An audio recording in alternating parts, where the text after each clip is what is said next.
समझौता हमेशा सही नहीं होता। हे भगवान, अच्छी बहू पल्ले पड़ी है मेरे। खाना बनाना भी नहीं आता। 4 महीने हो गए शादी को, लेकिन अभी तक वही के वही हाल। यह खाना कोई खाने लायक है? आज भी मुझे भूखे ही उठना पड़ेगा। सौम्य के टिफिन में तो अचार ही जाएगी आज। अपने ही घर में रोटी भी ढंग की नहीं मिलती। सासू माँ का बड़बड़ाना लगातार जारी था। खाना खाती जा रही थी और खाते खाते 2 बातें सुनाई जा रही थी। पर मजाल है कि घर में कोई और सदस्य कुछ कह जाए। वैसे भी सासू माँ धीरे तो बोलती है नहीं, तो रसोई में काम करती नैना को सब कुछ साफ साफ सुनाई दे रहा था। पर उसे तो सौम्य को भी टिफिन पैक करके देना था, इसीलिए सासू माँ की बातों में ध्यान देने से अच्छा जल्दी जल्दी हाथ चलाने में लगी हुई। दरअसल आज नैना ने आलू की रसदार सब्जी बनाई थी। घर में दही नहीं थी। उसने घर में सभी से कहा, लेकिन कोई लाने को तैयार नहीं था, तो उसने दही की जगह टमाटर डाल दिए। सासू माँ और सौम्य को आलू की सब्जी में दही पसंद है। बस उसी बात को लेकर उल्का बोलना जारी था।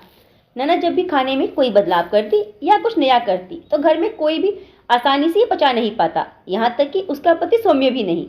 इसीलिए टिफिन में पराठे के साथ अचार रखा और 2 लेक्चर पति की तरफ से भी सुने। जब पता है कि कोई खाता नहीं तो बनाते क्यों हो? अपने आप को तो बिल्कुल भी बदलने की कोशिश नहीं करती। नैना ने चुप रहना ही ठीक समझा। थोड़ी देर बाद अपने लिए खाना लेकर कमरे में चली गई और खाना खाने बैठी थी कि सासू माँ ने बाहर से ताना मारा, अपना ही पेट भरो, बाकी तो सबको भूखा मारो। नैना का जी तो चाहा खाना छोड़कर उठकर खड़ी हो जाए, पर अन्न का अनादर नहीं करते। यही सोचकर जैसे तैसे 2 रोटी खाई और अपने काम पर लग गई। अक्सर ही ऐसा होता था।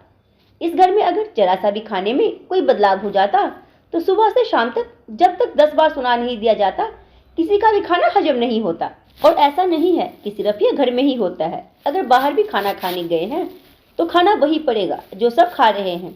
अभी पिछले सप्ताह ही सासू माँ, सौम्य और नैना का एक साथ मार्केट जाना हुआ।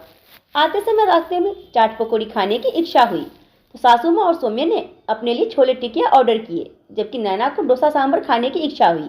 लेकिन सौम्य छोले टिकिया ही लेकर आया। सौम्य जी, मेरी यह खाने की इच्छा नहीं है, मुझे तो डोसा सांभर खाना था। अरे भला वो भी कोई खाने की चीज है? इसे खाकर देखो, बहुत टेस्टी है। हाँ मैं मानती हूँ टेस्टी है, पर मेरी इच्छा अब तुम्हारे लिए अलग से क्या लेकर आता? पर दोनों की कीमत तो बराबर ही है। देखो बहू, बात पैसों की नहीं है। जो सब लोग खा रहे हैं वही तुम्हें खाना पड़ेगा। अब की बार सासू माँ ने कहा तो नैना कुछ भी कह नहीं पाई। नैना का जी भर आया पर चुपचाप छोले टिकिया खाई और सबके साथ घर रवाना हो गई। आज शाम को ननद के होने वाले सास ससुर आ रहे थे तो घर में छोले भटूरे बन रहे थे। नैना को छोले रसदार पसंद थे, जबकि सभी को छोले हल्की ग्रेवी की पसंद है। नैना जब छोले बनाने लगी तो उसने 1 कटोरी छोले निकाल लिए और बाद में पानी डालकर उसे रसदार वाली कर दिया। जब सासू माँ ने उस 1 कटोरी छोले को देखा तो उन्होंने उसी बात को लेकर हंगामा कर दिया।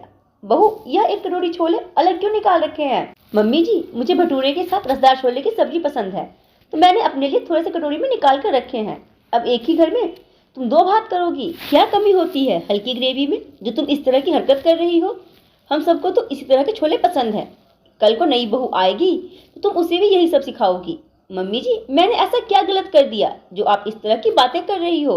मुझे जवाब देती हो तुम? सौम्य, अभी के अभी किचन में आओ, मुझे तुमसे बात करनी है। माँ की तेज आवाज सुनकर सौम्य रसोई में आ गया। उसके साथ साथ घर के दूसरे सदस्य भी आ गए। सासू माँ ने छोले की कटोरी सौम्य की तरफ करते हुए कहा, देखो तुम्हारी पत्नी को अपने लिए अलग से छोले निकाल कर रखे हैं इसने। पता नहीं और क्या क्या हरकतें करती होगी हमारे घर में। सौम्य ने गुस्से से नैना की तरफ देखा। नैना, क्या है यह सब? तुम इस तरह की हरकतें क्यों कर रही हो? सौम्य जी, मुझे कम ग्रेवी वाले छोले नहीं पसंद, इसीलिए मैंने अपने लिए सिर्फ 1 कटोरी छोले निकाल कर अलग रखे। तो जो सबके लिए बनता है तुम वह नहीं खा सकती क्या?